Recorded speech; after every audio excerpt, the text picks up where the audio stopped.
Welcome to Uptown Chats, a podcast where we share stories about environmental justice by and for everyday people. I'm your co-host, Jaron. And I'm your other co-host, Lonnie. And today, we're taking a look back at some of our recent interviews as part of the Wrong Direction miniseries. So far, we've covered three important topics: hydrogen, carbon capture and storage, and liquefied natural gas. And we've got a few more on the horizon. Because these are such dense topics, we wanted to take this episode to process and discuss some of what we've heard, and also give you a bit of a sneak peek into some extra episodes we'll be adding into the series. You can think of this as a halftime show of the Wrong Direction miniseries, if you'd like. But before we get to that, Lonnie, can you share WEAC's mission? WEAC's mission is to build healthy communities by ensuring that people of color and or low-income residents participate meaningfully in the creation and sound and fair environmental health and protection policies and practices. Cool. Thanks, Lonnie. So, like we mentioned, in the last three episodes we've talked about three key topics: hydrogen, carbon capture and storage, and liquefied natural gas, like Lonnie said. And across those three topics, we wanted to take a little bit more time to pull out some of those really important themes and patterns that we noticed when we were listening to those interviews, things that we thought were worth highlighting and talking a little bit more about, that really embodied what this whole Wrong Direction miniseries is about. Right, Lonnie? Yeah, and I think one of the main things that makes something a wrong direction / false solution is really this greenwashing aspect and false promises. And we've noticed that so far that all of these technologies somehow perpetuate or increase the life of like the fossil fuel industry and infrastructure, right? But they're all sold to us as a green way of going about something, right?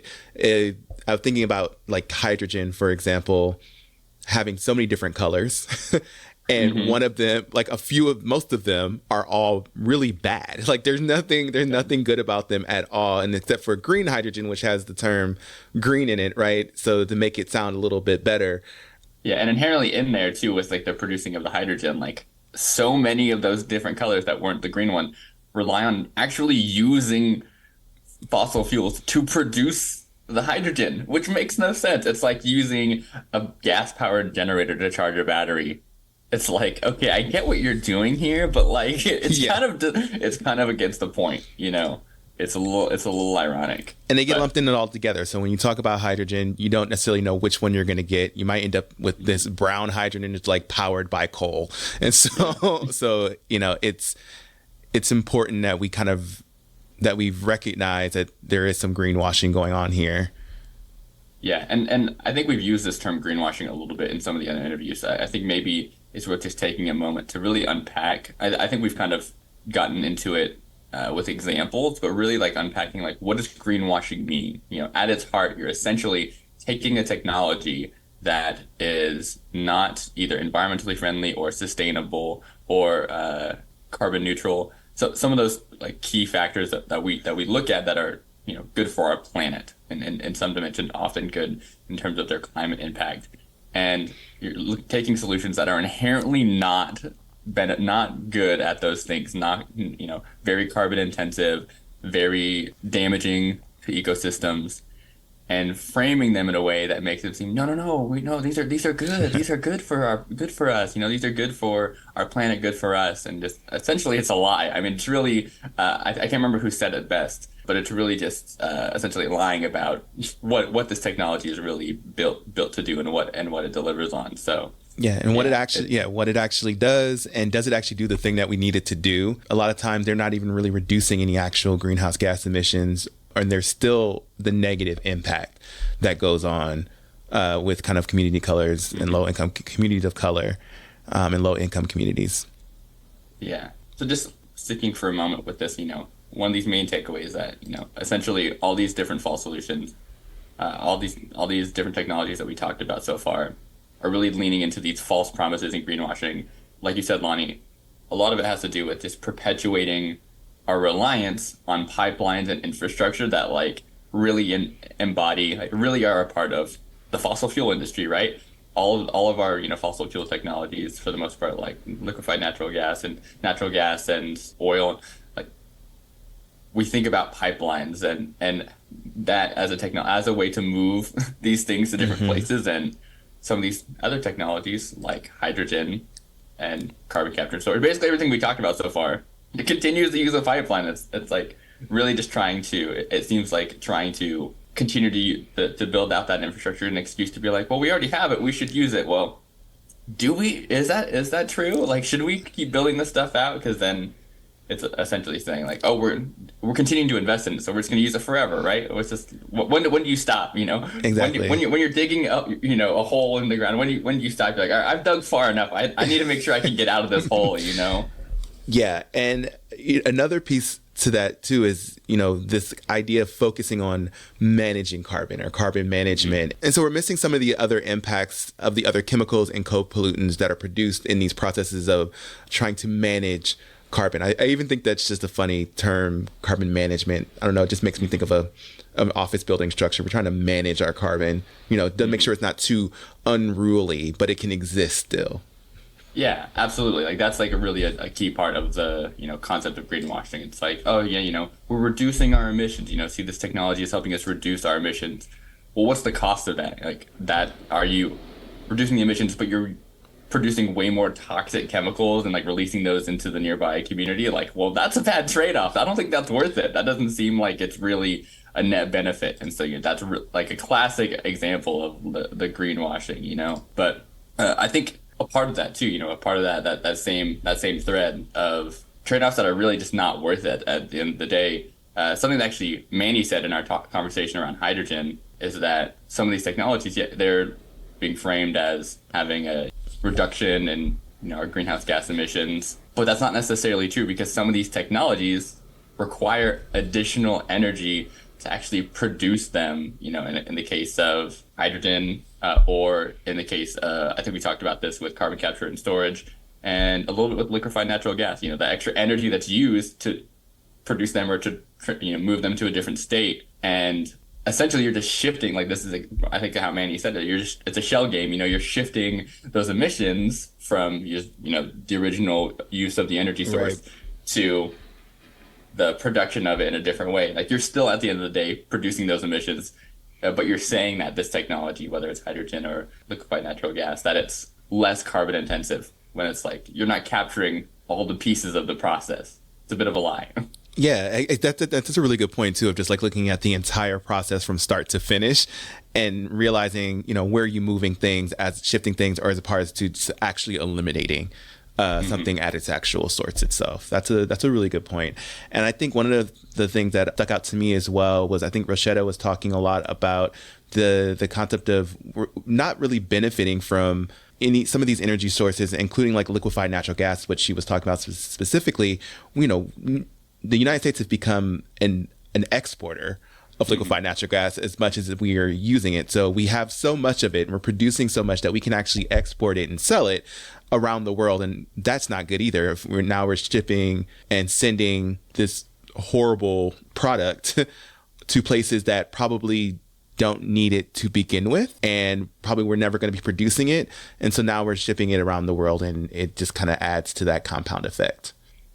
So one more thing that stood out to me on the you know, this concept of like false promises, you know, greenwashing, it came actually out of our interview with Anna. We were talking about carbon capture and storage, and it actually goes against the perception that I had of carbon being captured and stored in the ground. You know, that was my understanding of what that technology was intended to do. Like, you know, you pull it out of the air, you pull it out of an industrial process, and it's supposed to like get stored and you know, kept in the ground forever, right? That was my understanding.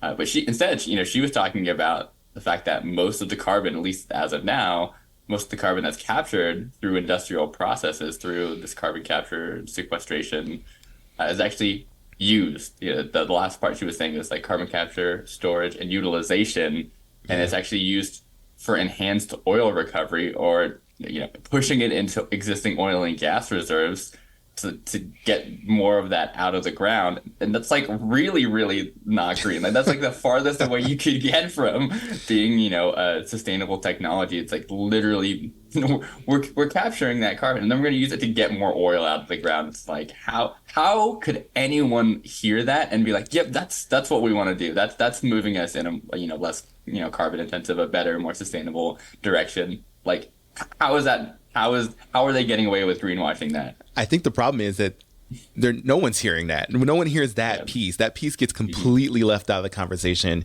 Again, we've talked about it. Like you said, most people are here. We're taking carbon out of the atmosphere, and we're taking it. We're removing carbon and we're pulling it to the ground. And that's kind of where their conversation stops, right? Yep. Even some of the images that you see of like carbon capture and how it works, you don't really get this other piece of like, oh, but we're mostly just using it to produce more oil and gas. Yeah. Yeah. But what you do hear is this is the final thing I'll say about this, like this promises piece. And one of the things that comes up all the time are jobs and quote unquote green jobs.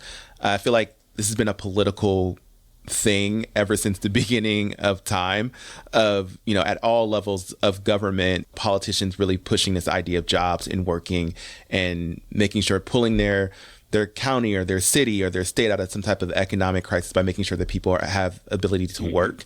And so we promise this concept of a job to people within this space. And then now that we have this greenwashing, we can call them green jobs. And so it's like, wow, you're doing something better for the environment and you get to work. There's some economic benefit there, but there are so many downsides to a lot of these jobs, whether they come to fruition or not.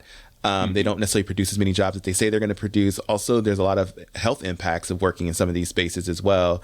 And so you have all those occupational hazards in addition to all of the negative community impacts that are going on for those who have to have these facilities or these industries within their backyard. So the jobs thing, it just doesn't cut it. Of course. One of the other things, I think, shifting towards one of the other themes that we picked out from our conversations across these different topics was how hydrogen, carbon capture and storage, liquefied natural gas, one of the ways they're being kind of portrayed, I think, under a sub-umbrella of the greenwashing is that essentially they're being framed as providing this global benefit. We're helping to reduce emissions for the U.S. or for whatever country, and this global benefit of helping mitigate the impacts of climate change. But in that same thread, totally ignoring the local impacts of those technologies for almost always Black and brown communities, low-income communities. And that's literally going against the entire concept of environmental justice. And it's ironic because some of this, some of the investments that are coming at the federal government being framed as, intended to benefit environmental justice communities. So like trying to square like these investments with this larger thread of like, we're helping to address climate change, but also potentially negatively impacting environmental justice communities, right? Exactly. And I think that actually connects to another theme that we saw as well when it comes to like those local impacts is there's just lack of engagement with these impacted communities. So anyone's going to get in these facilities or these technology that's going to be put in there. No one really knows when it's coming, what it actually is. The hydrogen hubs are a great example of that, where we don't know where they're actually going to be located. Nobody seems to know, but there's a lot of money and investment in these concepts of a hydrogen hub. And, people get excited again, the promise of jobs, and this is something green, and this is this global impact that we're going to make. But really, no one really understands what that is. When there are attempts at community engagement, they're just inaccessible. You might have a flyer that goes out in English that says we're having a meeting on Zoom for 30 minutes explaining a hydrogen hub, right? And that may be the entirety of what that company does as far as community engagement. And they can get away with that. They can say, we did community engagement. And they have 4 or 5 people who are invested in this work show up, like people like us, and rant, rave, and yell, and all these things. But then they say, oh, well, we've talked to the community, and that's it. Check mark. And it's done. It's unfortunate. Yeah, and I remember Tally mentioning that even with the hydrogen hubs, that for even community engagement from the federal government was oftentimes at times that were inconvenient and really inaccessible for the audience that they're trying to engage. Just really not well thought out in terms of who are we trying to reach and how do we make sure these engagement opportunities are at a time and place that people can actually go to, and not Right. just noon on a Wednesday when people are working. You know? Always. It's always noon like a Wednesday. It is one of those moments. Yes. And yeah, again, and also doing these things is like webinars. Not everyone has access to the internet the same way or knows how to use them. There are a lot of communities where there's older folks that don't necessarily engage in this world of Zoom the way that we all have to in other ways. But yeah, and it's just it's kind of sad what a lot of these industries and companies are calling in community engagement. Yeah. Well, on that note, speaking of engagement and discussion, we actually, in the spirit of our show, and normally we're asking other people questions. This is a rare case that Lonnie and I actually get to ask each other questions. So just to help unpack and really dive into some of these topics that we discussed a little bit more, we had a couple discussion questions that we'll ask each other, but maybe you can even ask yourself at home. These are really interesting and really complex concepts tied into these fall solutions, hydrogen, carbon capture and storage, liquefied natural gas. I'm just going to keep repeating them both for my own benefit and as a reminder of the technology that we're talking about. But yeah, we're going to dive into just a couple quick questions for each other. So maybe I'll go ahead and start with this first one for Lonnie. Oh. This will be a nice softball question because it's something we've actually talked about quite a bit in the 3 episodes. One thing that you mentioned a couple of times throughout each of those episodes is the idea of opportunity cost. And for the folks that aren't familiar with that, just the idea that when you're investing in one thing, there's an inherent loss and missed opportunity in not investing in another thing. So like, let's say I have $5 that I'm going to go buy some cotton candy. It's like, well, I could have spent that money on popcorn or something like that. There's that inherent like cost of like, oh, was that the better investment? Like by spending my money on cotton candy, I didn't get popcorn, So really simple, but you gotta love your this. dad analogies. I'm always thinking about food. That's right. But can you elaborate more on why you think that it's a major concern for federal decisions around energy investments? This concept of opportunity costs and where the money is actually going right now. Yeah, I think the reason why I think that is so striking to me is because we as people and taxpayers and our government fund a lot of different things and subsidize a lot of things, usually to some type of benefit for the greater good, right? The idea is that we want to move technology in a way that is supposed to help society and help folks, right? If you think about medicine, certain vaccines, there's other technology that we've created within medicine as well as like a great example in science that we've invested in kind of as a country and as a government. So the government is not its own separate entity with its own money. It's literally us electing people and spending our money, and we're electing these people to spend our money and make those investments. Unfortunately, we've been subsidizing and making investments in fossil fuel industry for a very long time. And this is a $1 trillion industry globally. And why are we still subsidizing any of those and any of these quote unquote innovations for technology if we're trying to move in a different direction and we're moving in the wrong direction? Hence the name of this mini series. And we should be putting more investment in things like solar and wind, geothermal. Like we should be putting money into like making the most efficient, the best solar panels that possibly can exist. How do we make heat pumps more accessible and that can be made in a more cost-effective way? Like these are the kind of things and technologies that we should be investing in. And instead, we're choosing to spend quite a bit of money on hydrogen, liquefied natural gas, and carbon capture and storage. And I think that's just it's one way to display your priorities, kind of as a country and where we want to move.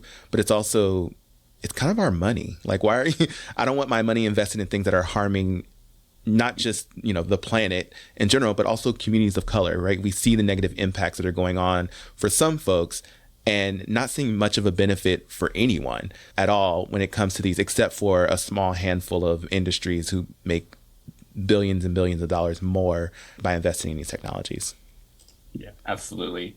Yeah. All right, Lonnie, hit me. I'm ready for my question. Ready for your question? Yes, all right. Let's go. Give me a softball question. I'm not going to give you a softball question because that's not how we roll over here. Come at me. All right. So something Anna raised in our conversation about the impact of basically these false solution technologies on environmental justice communities is the idea of techno-utopianism. Mouthful. It is a mouthful, and could be impact on its own. But it's the idea that technology will always come to save us, right? We see this all over the place in everyday lives. I'm pretty sure everyone sees this at every step of the way, that there's some form of technology that's there to save us, right? How do you feel like that concept overlaps with like climate solutions like solar and wind? Should we count on these technologies to fix everything? Or are there other things we need to do as a society to address climate change and environmental justice? Yeah, that is a good question, Lonnie. Thank you.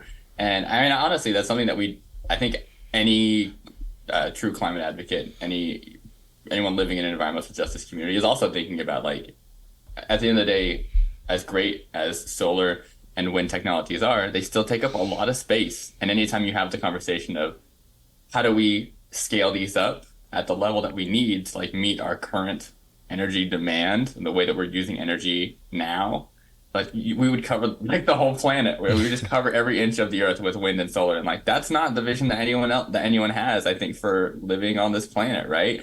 So I think that's where you start to get into some of the conversations around reducing, like the classic triangle: reduce, reuse, recycle. Yes.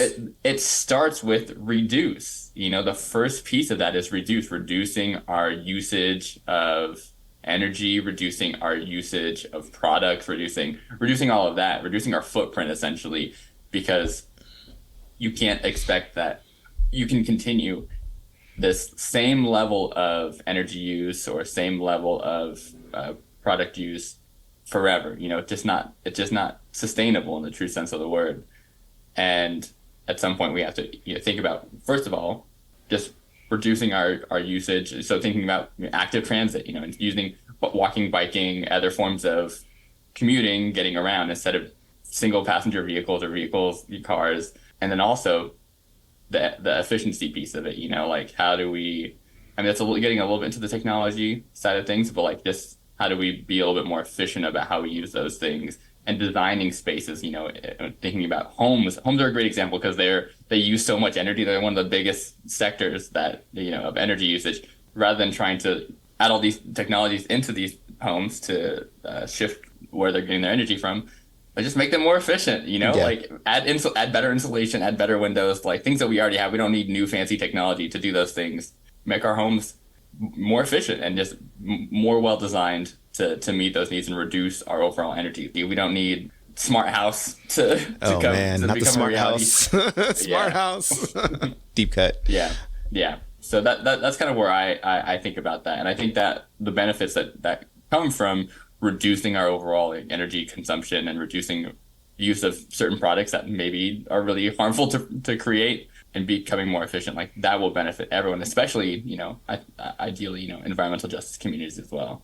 I like that concept of like pairing, that we know we have some things that are proven renewable energy sources that are not problematic in the same way as some of the stuff we're talking about. But we also got to think about the other side of that equation.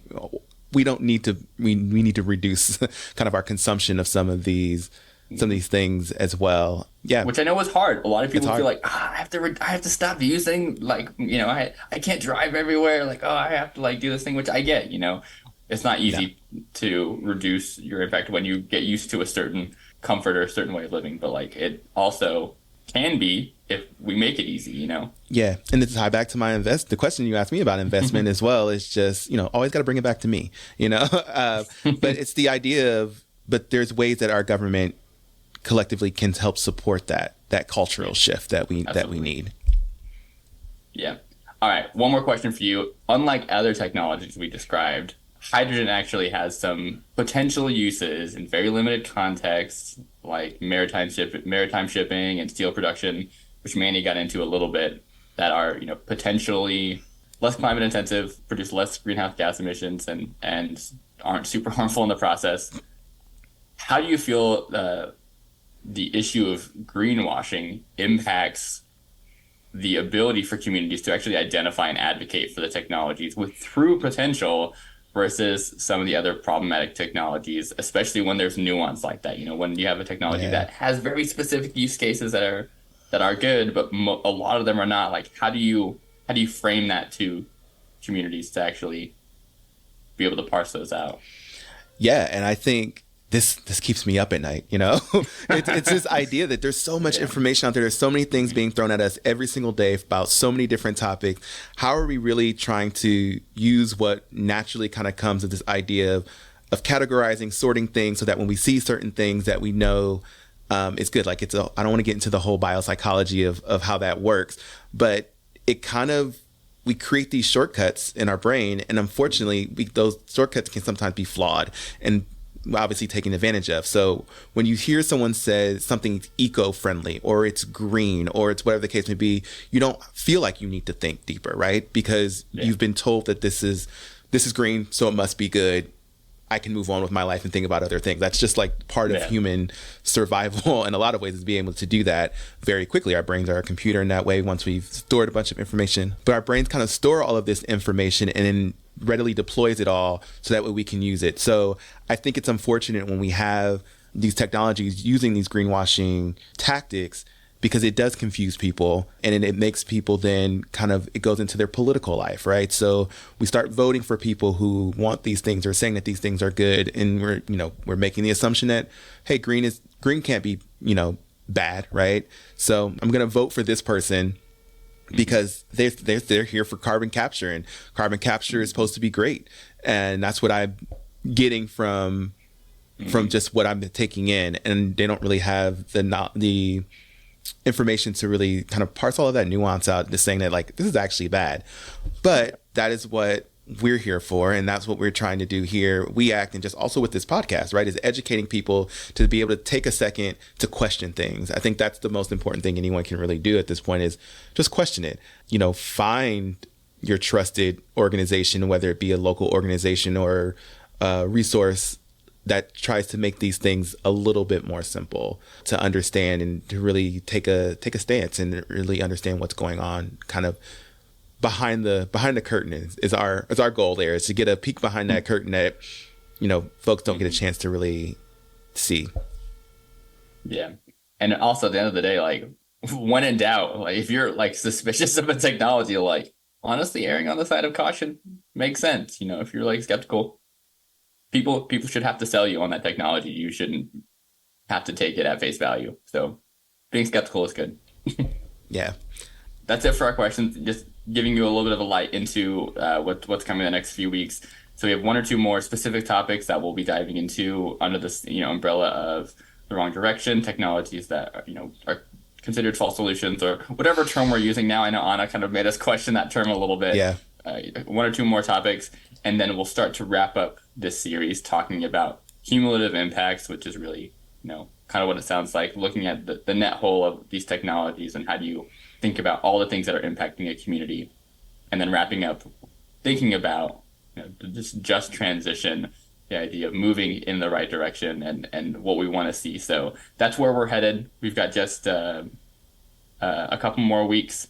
So if you made it this far, thanks very much for staying with us this long. And we've got a few more episodes to go. Again, you can treat this as like our halftime show, nice little reflection and commentary before we get into a few more things and start to wrap up the series. But yeah, just people getting a chance to hear us for a change. I feel special. Yep. I felt like a celebrity. We were our own guests. We were our own guests. Yes. Well, with that, thanks for listening. Stay tuned for the next episode of Wrong Direction miniseries coming out on August 26th. If you like this episode, make sure you rate and review the show on whatever platform you listen on. If you have thoughts about the show, we encourage you to reach out to us with your thoughts and suggestions at podcast@weact.org. You can check out WeAct on Facebook at WeActForEJ. That's WeActForej. Instagram, X, and YouTube at WeActForEJ. That's WEACT4EJ. And check out our website, weact.org, for more information about environmental justice. Until next time.